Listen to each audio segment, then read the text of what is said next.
Hello friends, I'm Amanda Barr. And I'm Rebecca Lou Brennan, and welcome to Dance Principles United, the podcast. Together, we are passionate about helping studio owners with the business of running their studio. Join us as we talk everything from marketing, systems, studio culture, motherhood, life, and everything in between. This is the Dance Principles United podcast.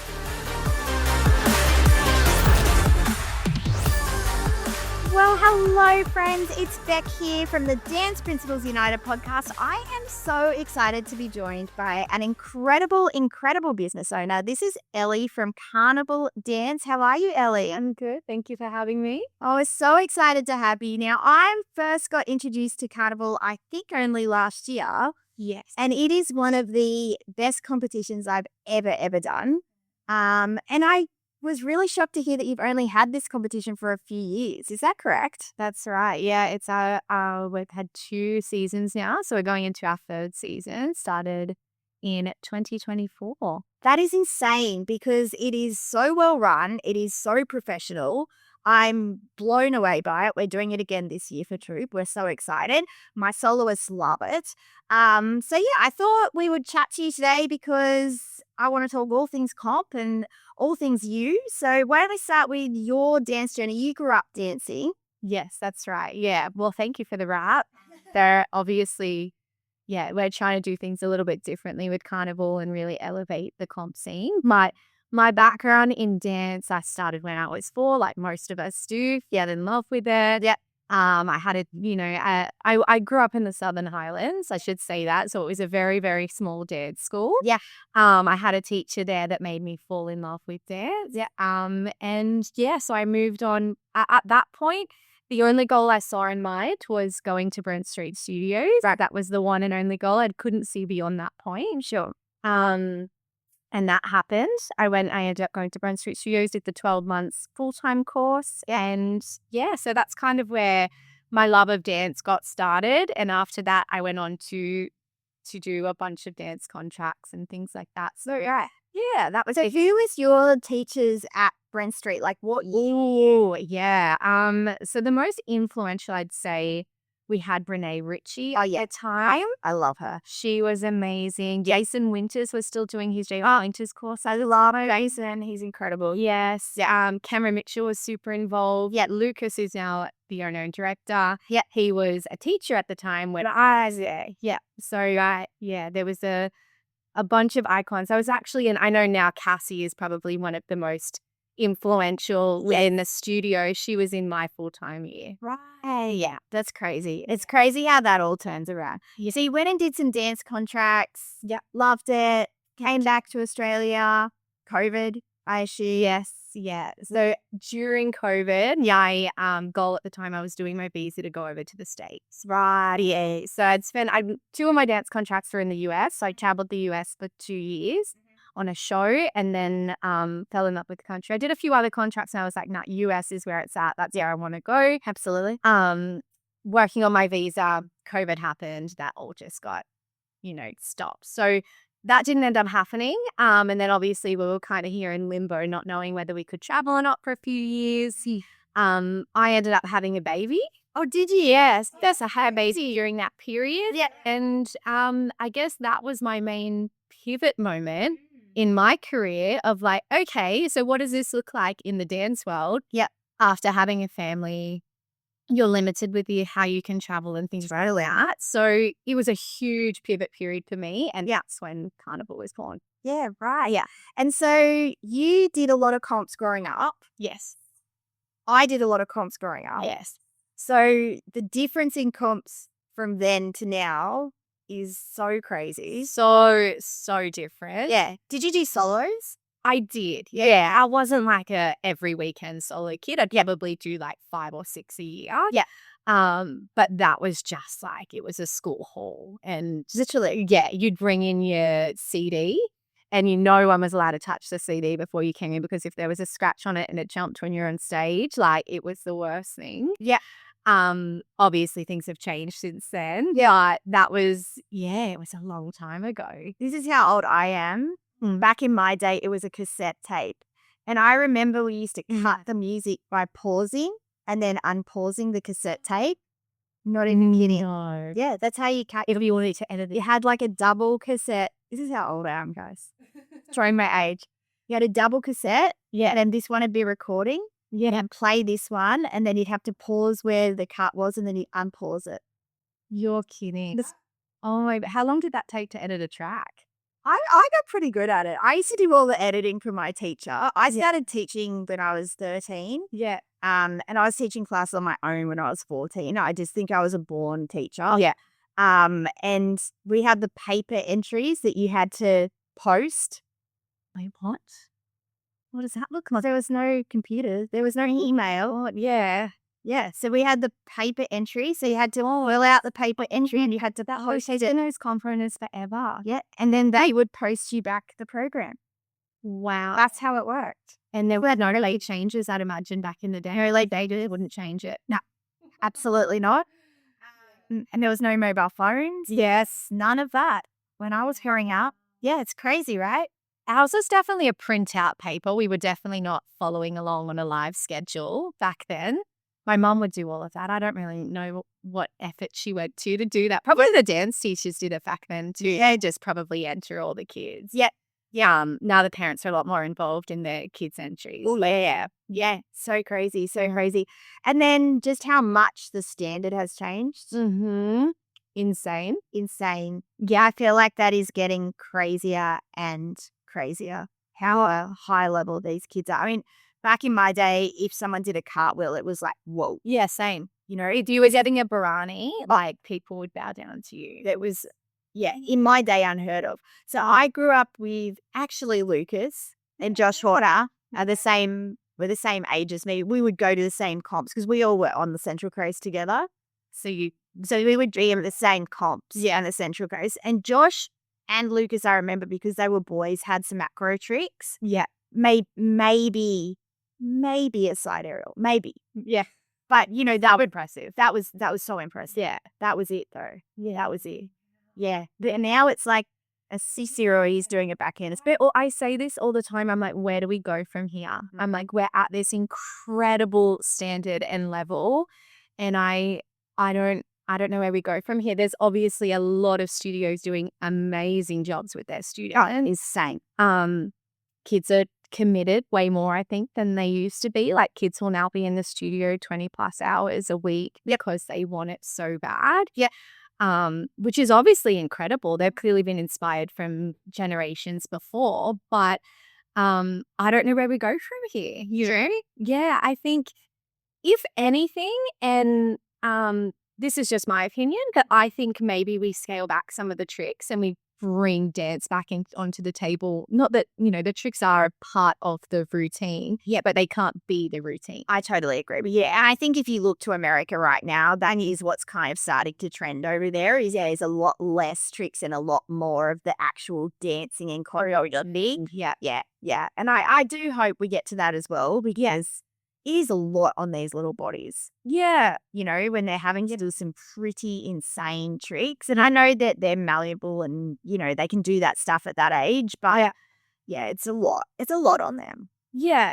I think like obviously there's place and there is categories that like that let that shine. Of course. But I think with time to come, and this conversation I have with a lot of people at the humps, obviously we're there for a long time. We speak to a lot of people, speak to a lot of our judges too. There's a lot of the feedback from the judges is that they would really like to see more scaling back on the trick. They still want to see them. They still think they're impressive, but it needs to be a continuum in the routine that like, let's stop and do this trick. Absolutely. And we also know that the majority of contracts, you're never going to use those tricks. Like, I guarantee you weren't asked to do footies in one of your contracts. Yeah. And like 90% of, you know, contracts don't need to do that. Although I have to say I was on a cruise ship in Europe and they did cats and there was footies in cats and there was some bigger tricks in there because the dancers coming through now can do the bigger tricks. So you are seeing more shows utilize bits and pieces of more of the skills. Yeah. But it's still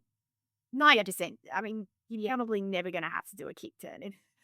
contrast, like, yeah, maybe, but I doubt it. So Yeah. it is kind of, I like that judges are looking at it more that way. Tell me some judges that have done some really great things in your comps. Oh my gosh, I saw your lineup because you just got this photo out. Yes. Oh, you get the most insane judges. Yeah. It's crazy. I know. Yeah. We are so, so privileged. And it is obviously important to me, the caliber of judges that we have at our comps. When creating Carnival, like, we're not the first comp to ever exist. We all know that. Yeah. But I do have to have some guidelines to what makes us different. And one of those things is our caliber of judges. I think that's really important. I think these kids being on the stage are being seen by a judge. They're given 3 minutes for their routine. If they're doing multiple routines, it's more than 3 minutes, but they have that time with a judge. And these judges that we get are booking. These judges are working. They remember those kids. I have had a judge that worked with us and he adjudicated a dancer. This is in Melbourne. And he was on the panel and the touring choreographer for Annie the Musical, right? And his kids were the same age for the kids that were auditioning for Annie the Musical. 2 of these dancers got booked on Annie the Musical. Wow. And, whether the comp had anything to do with it, but it's gone from comp scene to now we're working professionally together. That's incredible. In a production. Yeah. And that's important to me. Like, the talent is incredible. And what I'd love for the comp to do is to bridge that gap for people being seen in this space. I love that. Yeah, I love that. That's amazing. And one of the things I love that you're doing in the comp, and we chatted about this before. So BB, for those of you who may or may not know, BB is obsessed with singing. That's always been her thing. Dance has actually not been BB's thing, which I know sounds crazy. Happens to be really good at it. Well, she wasn't when she was little. So believe it or not, when BB was little, about 6 to 8 years, one, she didn't start solos till she was 12 because she was too lazy. And 2, I used to say to my staff, I can't believe I have a child who can't dance. So yeah, she was backlined about troops and very not into it, just there for the socials. So she really only started to work hard at age 12 and then really accelerated to get. But she sang the whole time. She was singing since she was 4. She's had an incredible singing teacher her whole life. And you're now doing this Broadway thing, which is so good. I'm so excited. So do you want to tell everyone about that? Yes. So throughout the last 2 years, they've obviously seen a certain style of dancer get highlighted at our events. Often we'll see in a championship section, it's very often a contemporary or a lyrical routine, a very technical dancer that is highlighted with the highest point score or maybe the winner of that section. And it just got me thinking that it's the same kind of kids, although there's equally talented kids in a different area, absolutely arts, right? That just aren't getting that stage. That being for me, Broadway, which is what we've now called Broadway Bounds, which really highlights the kids that are performing artists, that are singers, actors, dancers, have the triple threat. It's the kids that's goals are to go into musical theatre and things like that, which is a different goal set to somebody that's going into the technical contemporary world. So we've created Broadway Bounds, which basically is a section. It has 3 parts. The performer has to perform a musical theatre improv section, a song and dance routine, and a vocal section and a vocal routine as well. So they're going to be scored on all 3 parts. It's just going to be an award that's given and highlights those performers that have all 3. The triple threat. So, and also I hope it encourages more of these kids to sing, because we know that when kids have singing behind them, and it's interesting. I interviewed last year one of the people who are on the panel for all of the musicals, like one of the audition people, and she said, we're never looking for 20 stars in a musical. We're looking for 2 or 3 stars, and everyone else needs to be able to sing and back up. They don't want the backup singers to be these incredible, incredible singers. And I found that really interesting. I've never thought of it that way. So in other words, they don't all have to be this insane Casey Donovan. They just need to be able to hold a tune, but not enough of them sing. Yeah. And so many of them, they'll say, oh, my child can't sing, but they don't realize that you have to learn to sing the same way you have to learn to dance. To do take that same time. But unless you're tone deaf, which is very, very, very rare, Yeah. you can hold a tune and you can learn to sing. You may not be natural at it, Yeah. but you probably weren't natural at dance to start with either. Yeah. You know, it's such an important part. So yeah, I'm really, really excited that you're doing that. Yeah. I think that's huge. Yeah. And look, it's a new section for us. It'll take some time for people to grab on to what the idea of it is. Yeah. I think also, when we go to comps and we see certain types of kids highlighted, it inspires the other kids to want to move in that direction. Sure. I love that. Which at the moment, we're obviously seeing a lot of technique and tricks and stuff develop, but, highlighting these dances, kids are going to go, I want to sing. I want that moment. I want, and it's going to push. And as we know, if these kids do want to move into professional careers, the ones that can sing, dance, and act are the most hireable. Absolutely. Will be booked consistently. 100%. And yeah, so that's I think story behind. I think you're going to be a leader in that.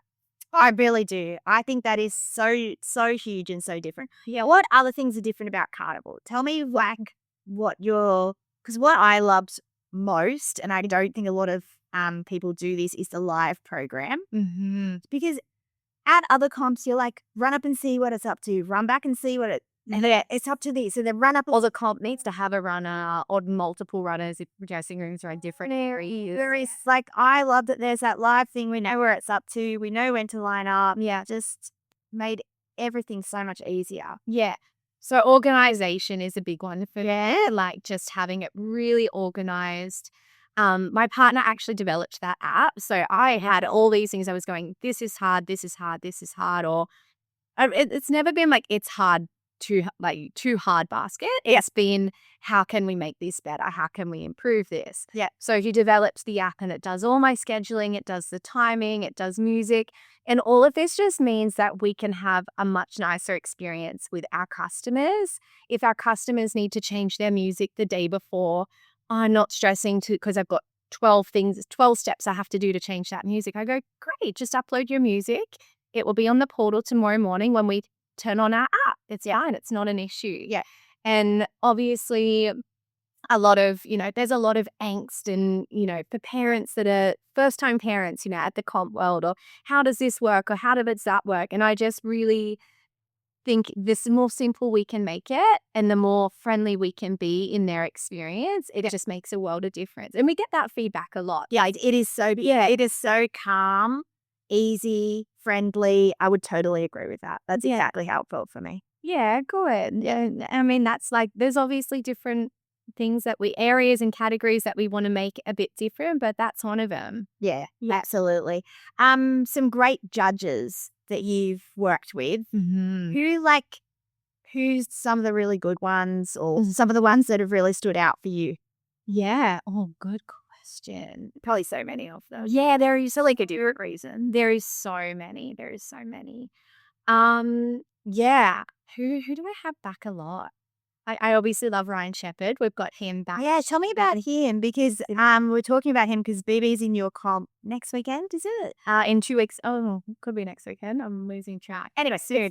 End of March. And yeah, you said that Ryan Shepherd. Yeah, I didn't know a lot about him. Yeah, he sounds amazing. Tell me about him. Yeah, so he's super involved with the creative directing in Brent Street Studios.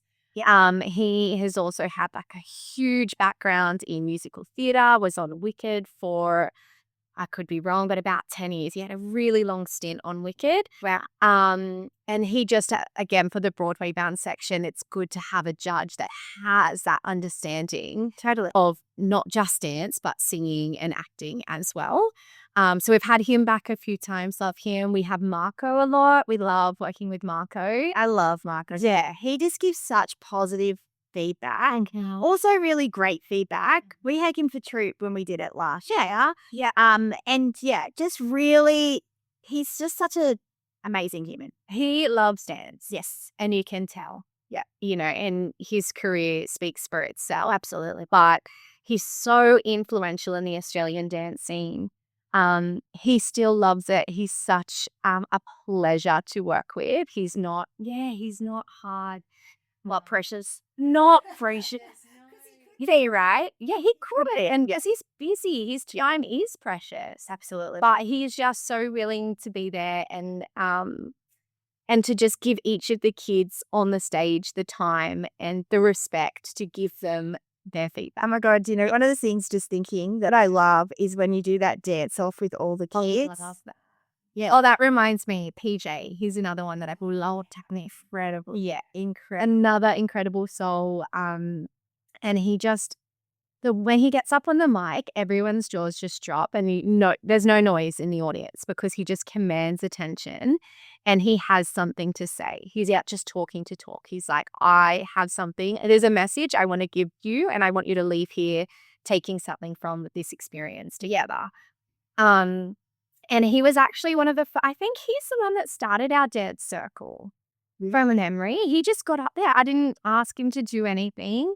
And he just got the mic and he goes, can we have some backup music? Yep, awesome. And just got up there and ran the show. And I go, PJ, I love this. We're doing this everywhere. Yes. And I did you do Showcase back in the day? Yeah. And that's what I love most about Showcase and about yours is because the kids do that dance, that old dance that we all did. Yeah. But it makes it less about the placing and more about the fun of the event. The community. Yes, we all know at the end of the day, a different judge would place it completely differently. Yeah. And, you know, it is what it is. As long as I feel when I'm doing it, as long as my kids are up there and competitive, I'm fine. Yeah. I'm happy. Yeah. But when they do that dance off, that's the thing they think about and that's the thing they look back. They remember. Yeah. I don't think anyone really from that troop comp last year remembers who got first, second, third. Yeah, like they all remember that dance battle and they are all so excited to do the battle again. Yeah. Yeah. And you share it a lot on your socials. Yes. Well, it's obviously like a key point. Right. Yeah. And there's different things that we do that just get the kids to like relax and meet kids from other studios and realize that, hey, we all love this one thing together. Yeah. I know we have all got our individual routines and studios that we're cheering for, but, you know, what has brought us together is dance. And we're going to take 4 minutes out of our day to all just come together and dance. I love that. And like also at the end of the day, and you know this, when they're in auditions, they're not competitive with each other. Yes. They're actually in the audition together. I do feel like that side of things has changed in the last few years. I don't know if you feel that, but I know back 10 years ago, there's no way dance teachers would have spoken to each other. You know, it was so competitive. Yeah. So you're probably better to speak to that because back then I was just a student. So that kind of, you know, that stuff probably went over my head. We were just focused on getting our routine on the stage, but as a studio owner, you would know that people aren't interacting with each other. Yeah, it was taboo. Yeah, it was totally taboo. Whereas now, I'll go and chat to Ellie. Yeah, she's gorgeous. She's great, and she's so talented. Yeah. Or Tara, or you know, like you feel comfortable now to go and talk to those studio owners. We've got respect for each other's work. We've got respect for each other's work, and it is what it is on the dance floor. Whoever wins. Yeah. And it's not that whole like looking at each other going, I can't talk to you. And then I think the kids are now doing that as well when they're seeing their, and I hope if you guys are listening out there and you're someone who doesn't go and say hi to another studio and go and say hi. Yeah. Because it's a much friendlier environment and it just allows your kids to then feel the same, that they can go and talk to kids from other schools, you know. And you probably have the most in common with another studio owner than, you know, some random on the street. Like you are living pretty much the same lives in different parts of the country. So it's like there's so much you can share with one another. Exactly. Now, I know you're coming to Expo. Yeah, so people can chat to you there about how to get involved with your comp. But yeah, they're not coming to Expo. They're crazy. They're not coming to Expo. Yeah. How can they get in touch with you, find out more about Carnival and come along? We're pretty heavy on the socials. So you can find us on Carnival Dance _challenge. And then we've got www.carnivaldance.com.au is our website. We have a contact form there if you'd like to reach out to us. You know, we do things like payment plans. We have events up until November this year. So we do understand if you want to reserve your spots, but just jump on a payment plan with us, email us and we'll sort something out.